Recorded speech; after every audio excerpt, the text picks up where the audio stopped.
Well, here it is, 1993 Dodge W350, because it's a four-wheel drive truck with a Dana 60 kingpin in the front, and then we've got a Dana 70 limited slip rear end, 410 gears.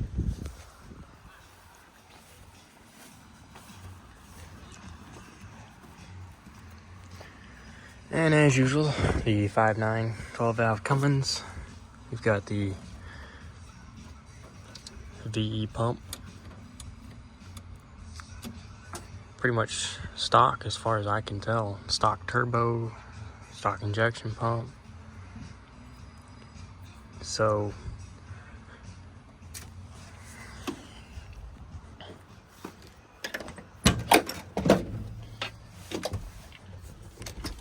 it's a four-wheel drive. So we've got our four-wheel drive 5-speed. Got your transfer case shifter here, and then your regular shifter. So there's the dash. It does have cruise control, or at least it used to. Power mirrors, 3 pedals, and a massive brake controller. Like, I don't know if you can really tell the size of this thing, but my hand it's the size of my hand. It's probably 4 inches wide, 6-7 inches long. Power windows. This is an LE trim truck. A little bit different turn signal style than my 83. Yeah, so first things first is this was an underwater truck. I'm told that the guy that owns this truck was on a boat ramp. It popped out of second gear and slid down into the lake. And then they pulled it out and sold it to the guy I bought it from. And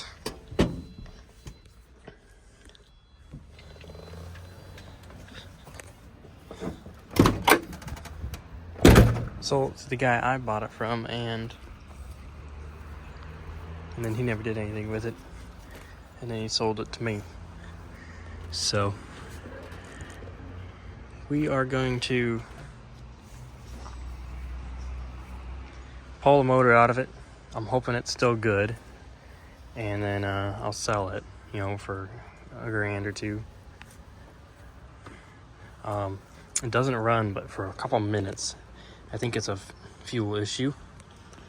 And then also, don't know if you can tell, but the water pump is cracked. We got a missing freeze plug from where this engine evidently froze with water in it instead of antifreeze. So that'll be fun. So you can't let it run for too long. Cruise control. I think this is an aftermarket horn. And then one thing I do like is it's got the intake grid heater. Yeah, it does have a PCM. Don't know if it's any good, having been underwater and not a functioning truck. So the guy I bought it from said he replaced fluid in the transmission and the engine. So that checks out too. So hopefully, there's no water damage, no nothing like that. But I'm gonna get this running, jack the rear end up, and then shift through all the gears just to make sure that it shifts and everything. Because I don't want to take it out, go through all the work of putting it in that truck just to find out that it needs to be rebuilt. I mean, I can, take the transmission out and inspect it visually, but I'm not an expert on them, so I wouldn't know. I'd like to see that it at least shifts like expected. So, that being said, we got no battery, so I'm gonna need to get a battery for it. And then get to it. I believe I've shown this one before, but this is the other 12 valve that I'm gonna be putting into my brown truck. This is I don't know how to tell what year it is, but 89 to 93 12 valve. It does have a P-pump conversion from a second gen, and it's got a Chinese turbo. I'm probably gonna keep the other turbo that's on the other one. What else is different? Oh, it's got the Banks twin ram intake, along with the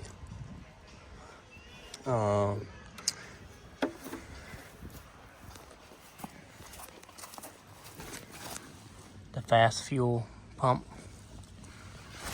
which I am thrilled about. So this is what's going to be going into the build.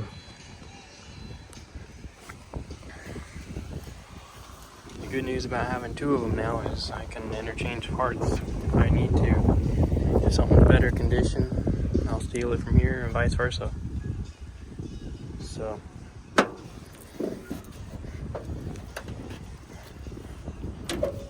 I always keep old batteries around, that way when I need to actually go buy one, I can at least keep my core. Alright, we got a new battery. This thing is huge. We're gonna put it in and see what we can do.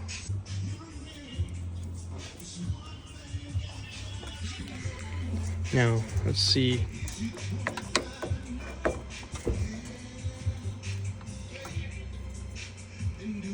There should be a wire somewhere that does the starter, and it looks like it's this one, which it is. And the truck is in gear because I just tried to crank it and it moved the whole truck. So let's take it out of gear.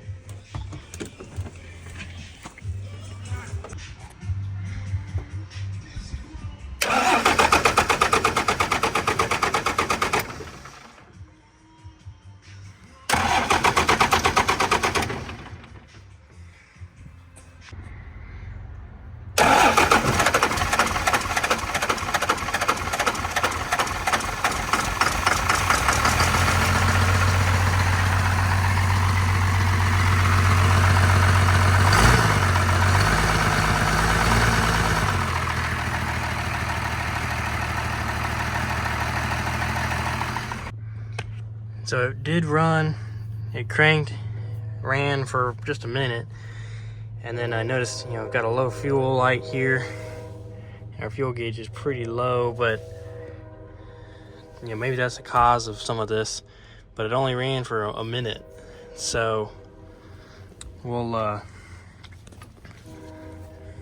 guess I just need to make sure there's even fuel in the tank.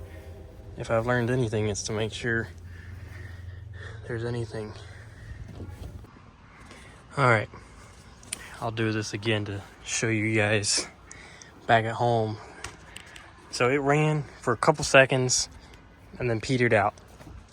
Don't know if it has anything to do with it, but when I turn the key on,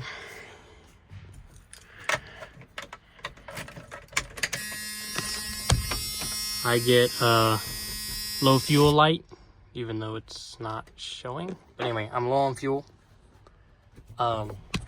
Like I said, that might not have anything to do with this particular problem, but the key is on right now, which means the solenoid for the injection pump should be open, allowing fuel to flow through.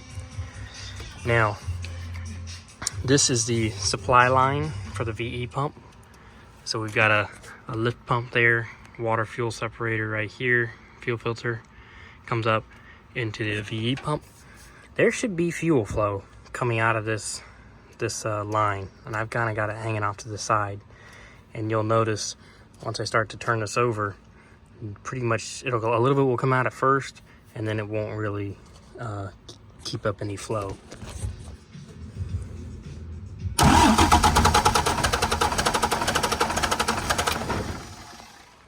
If you could see that with all the jiggling, but it was literally just dribbling. There was no flow, no nothing. So like I said, I don't know if that's because there's nothing in the tank and it's below the draw tube, or if there's air in the like a leak in the line and it's just pulling air instead of fuel.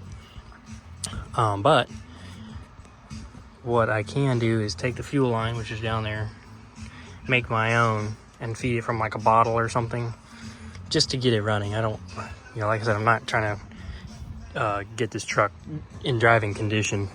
I just want the engine to run so that I know it runs good, and then I also want to be able to confirm proper function of the transmission before I remove everything, start taking parts off of it. So that being said, we will go ahead and start taking off the fuel line down there and feed itself some fuel from a bottle. All right, here's my super professional temporary fuel tank. Got it running into the intake of the lift pump,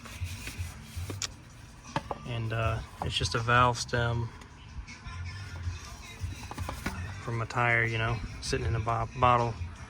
That way I can turn it upside down and it'll feed into the lift pump, go through the filter into the pump. So we will fill this up with some diesel, bleed the air, and see if it works.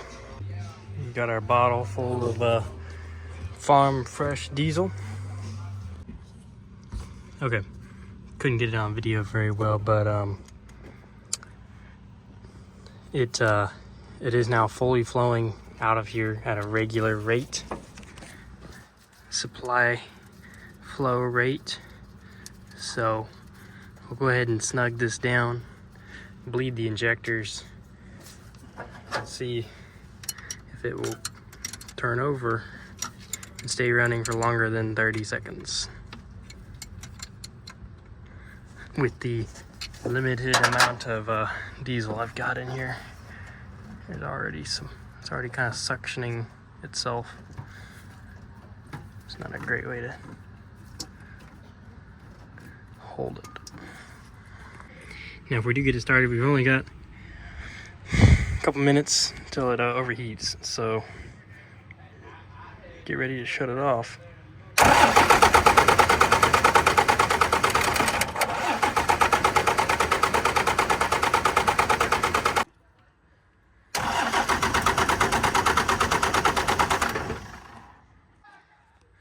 All right, injectors are bled. Let's see if it'll run.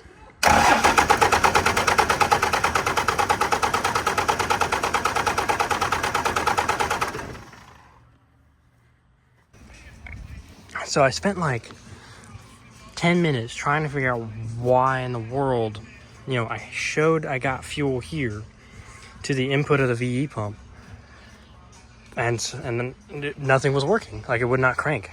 Like, it wasn't even trying to crank. Well, I started just messing around over here, and I noticed I must have accidentally bumped this wire off the solenoid. This is a solenoid that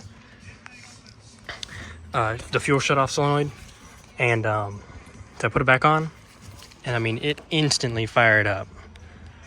Here we go. Okay, well, it's not going to instantly fire up because I don't have the key on.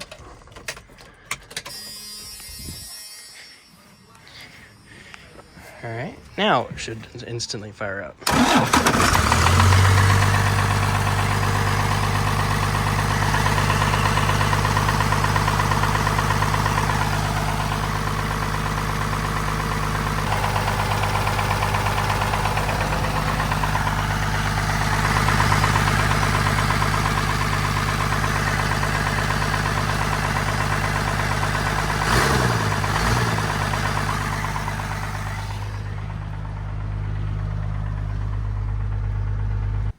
And if you notice too, it wasn't wobbling like it was that first crank. It was buttery smooth, just humming and purring away.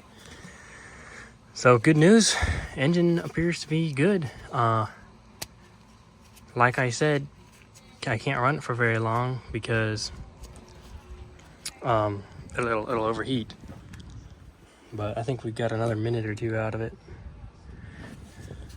to test if it will go into gear.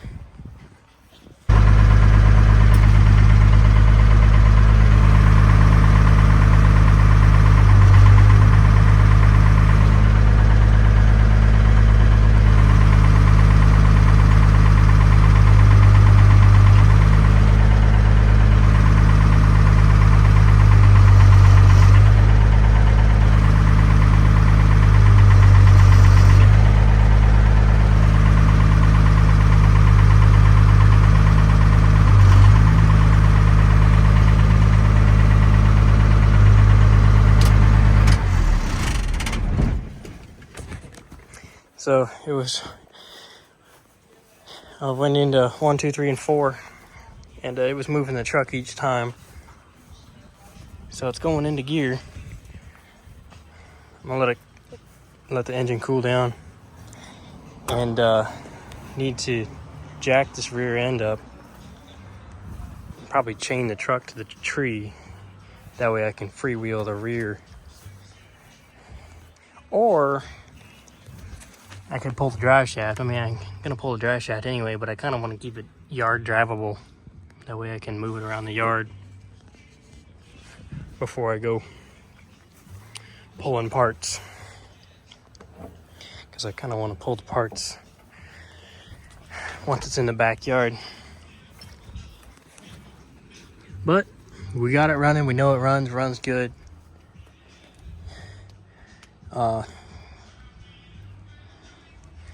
Now we just need to get new water pump for it, probably new freeze plug. See if it'll hold water or coolant. So yeah, I would call that a success. I paid $4,000 for this truck in the hopes that I would be able to sell this motor for, maybe $2,000. I don't know. And if it does, that'll pay for half of it. So